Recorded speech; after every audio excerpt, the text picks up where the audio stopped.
Oh hey guys, I love old stuff! Old television shows are pretty fun to watch, and as a kid I used to spend hours watching Boomerang and TV Land.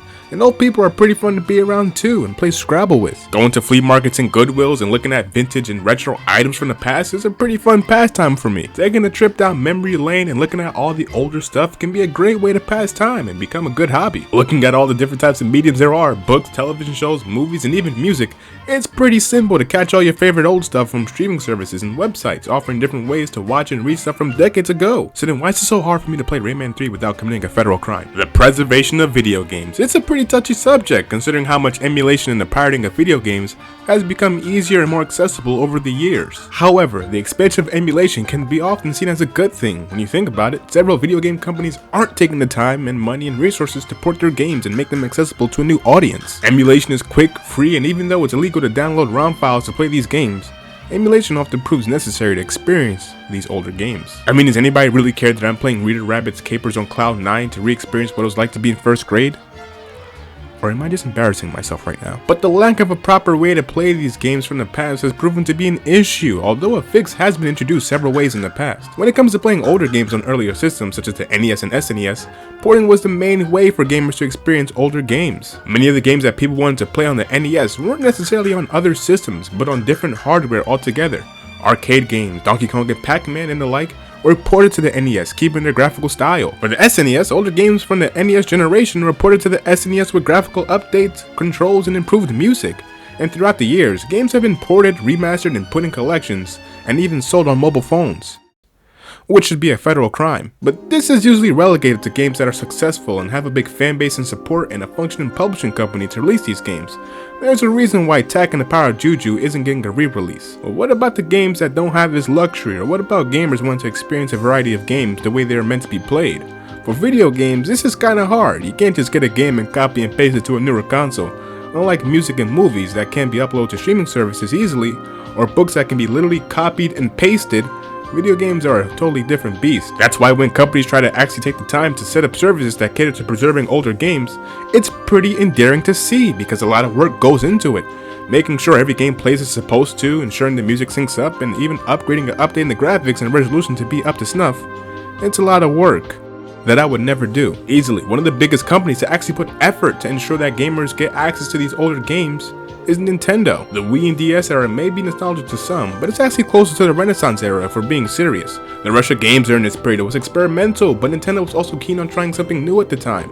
That would definitely be a game changer. And in 2006, Nintendo did just that. With the launch of the Virtual Console on the highly successful Wii console, millions of people were finally able to play Urban Champion, the Virtual Console. It was Nintendo's brilliant way of showing gamers the history of video games, covering popular systems like the NES and Super Nintendo, all the way down to the Neo Geo and MSX. This service was incredible, especially for the time when it was released.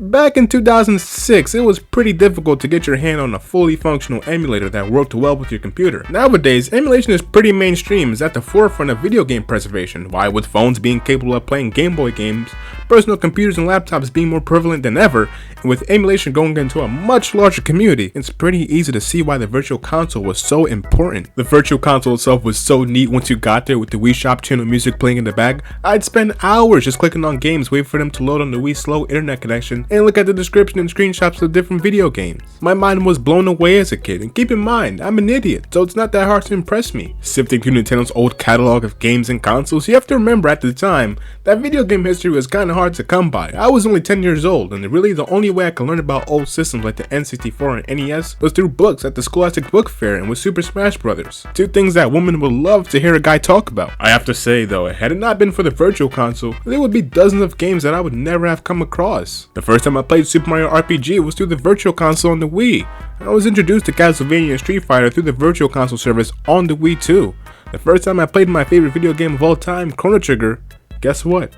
It was on the Wii's Virtual Console. And that was the power of the Virtual Console, the ability to introduce gamers to a series of games they probably would have never touched.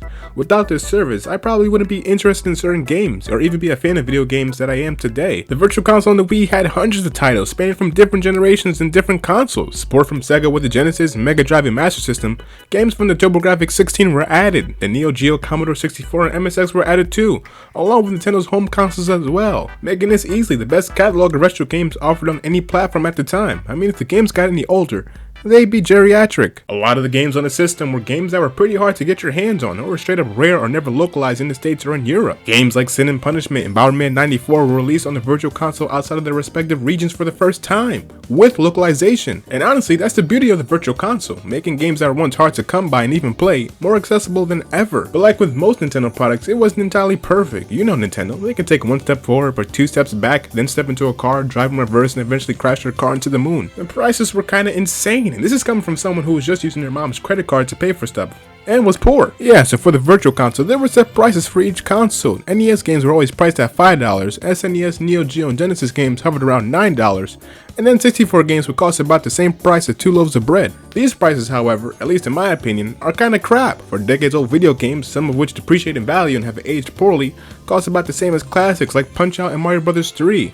You can either spend $5 on Mighty Bomb Jack or $5 on Kirby's Adventure. Choose wisely. Wait, so you mean to tell me that both games are of same value even though one game should clearly cost less than the other and one game is of greater quality?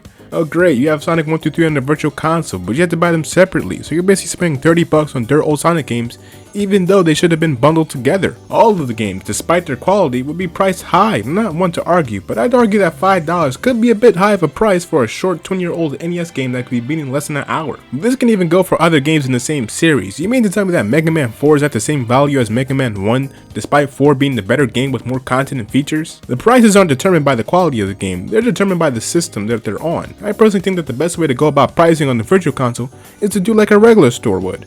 You know, not based on a set price. Then again, I'm just complaining because I'm poor. Even though the Wii's Virtual Console was great, it wasn't until the Wii U and 3DS era where we truly saw the true potential of the Virtual Console. The addition of the Virtual Console and the Wii U and 3DS made the Wii seem like a baby's toy, even though it was. If the Wii's Virtual Console was a 7-Eleven gas station, then the Wii U and 3DS Virtual Console was a buffet. Nintendo expanded the Virtual Console to a totally different beast for the 3DS, giving gamers more access to games from a wider span of consoles. It was at this time that playing older video games started to become a bit more noteworthy and popular.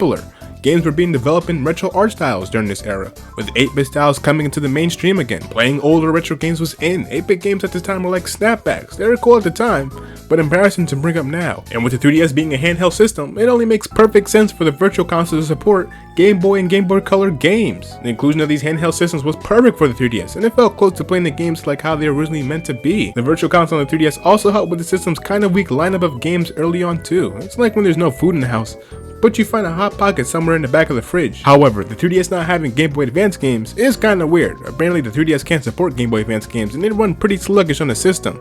They were only available to people in Nintendo's Ambassador program, meaning the 1%. But the selection of games available on the 3DS is some of the best Nintendo offered at the time, with there even being Game Gear games available. Nintendo even went to the back of their catalog and updated a couple NES and arcade games with the 3D Classic series. These games were basically remakes with slight new spins on them, like Excite Bikes allowing you to create tracks in 3D and 2D.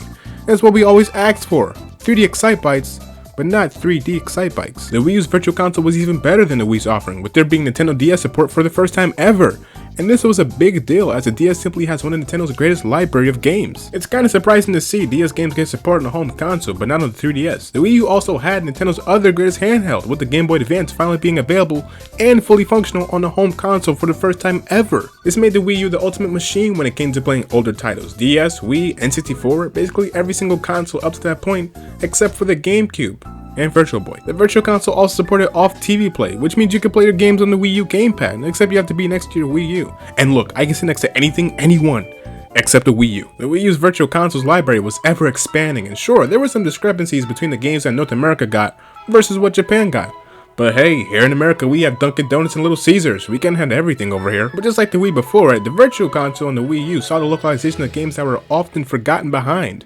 And there's no better example of this than the 2013 release of Mother, or as we know it in the States, Earthbound Beginnings. This was the definition of awesome. For the first time ever, gamers here in America were finally able to play an official localization of Mother, which was stuck in Japan for literal decades. Words can't even describe how cool this was. The only thing that could top this is if Dunkin' Donuts and Little Caesars would somehow combine forces and Nintendo listening to fans? I think that's like a third-degree felony somewhere. There was also the release of Super Mario Advance 4 Super Mario Bros. 3 with one of the worst names of all time. The game, which was originally released on the Game Boy Advance and had content locked behind a Nintendo e-reader, finally became available, now with new levels that were developed over 10 years ago. Really, the Wii U had it all when it came to Game Boy Advance and DS games. Of course, I have to make fun of it every now and then, but it easily has the best virtual console offerings of any Nintendo console. Nintendo's virtual console, while it may not have been the greatest service ever, Nintendo made sure to make it worthwhile, and it's kinda not something you see today. As gaming companies walk more towards subscription services, the preservation of games seem kinda like an afterthought for some. Yeah, while it's great that I can pay $50 a year to play all these different games, I don't really own these games. With the virtual console,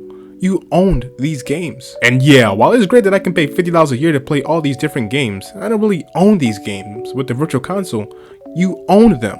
My purchase of Chrono Trigger 10 years ago is still playable. I can still boot up Super Mario RPG anytime that I want. I can still invite my friends over to play the Street Fighter 2 game I picked up in 2012. And that will always have an edge over subscribing to a service where I don't actually own the game. Sure, while it's fine to be able to have access to these games, what's gonna happen years down the line when the service is unavailable? The Wii's virtual console is unavailable, but all the games I purchased years ago aren't. Well, I know one game that'll always be available, and it's Scrabble at the senior citizen home.